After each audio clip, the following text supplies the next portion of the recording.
please explain the BTCPay Server P2EP implementation for privacy. Hi Andreas, I read this article recently about privacy and the new P2EP implementation, but I'm not sure I understand it. Can you explain it? Absolutely, it'll be my pleasure to explain it.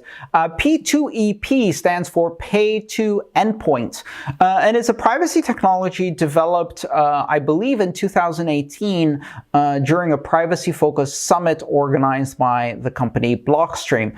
Now, this is also known by a couple of different names, and again, I think in the crypto space in general, but especially in Bitcoin, we suck at giving names to things because the names never explain what the thing is and are often very confusing, and just to help things, we have 3 different names for it.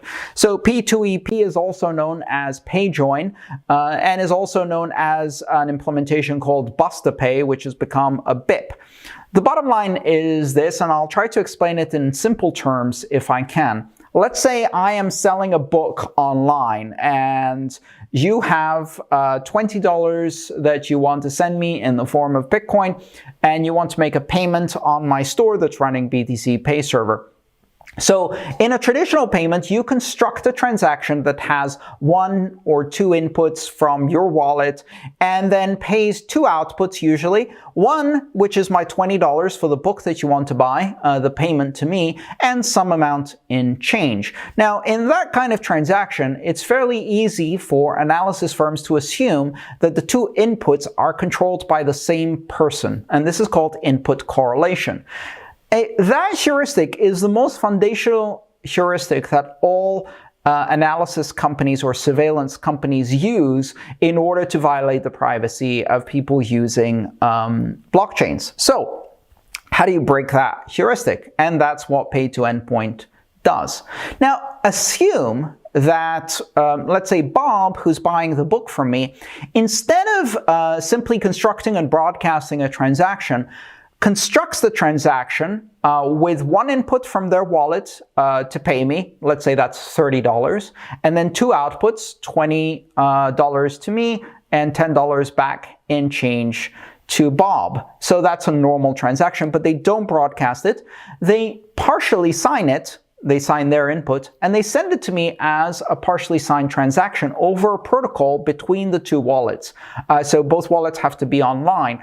My BTCPay server that has this capability and has told Bob's wallet that it has this capability adds an input to Bob's transaction. Now, Bob's transaction looks like 1 input from Bob for $30, 1 input from me, let's say for $30, and then $50 to me as a payment and $10 to Bob as change. I basically added an input of $30 to the transaction that's coming to me, and I'm taking that back because my payment has also increased by $30, so it didn't change anything. Bob gets the same amount of change. Bob uses the same input as before.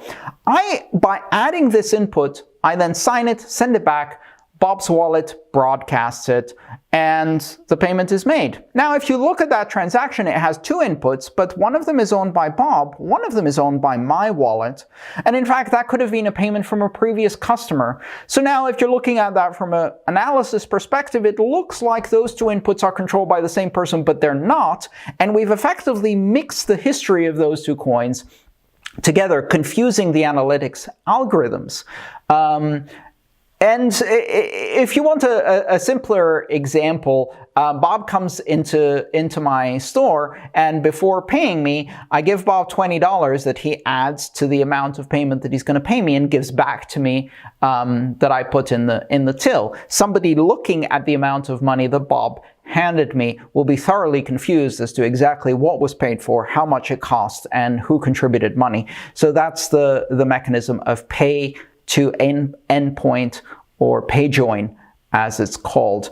And it's a great way effectively to break the heuristic of input tainting.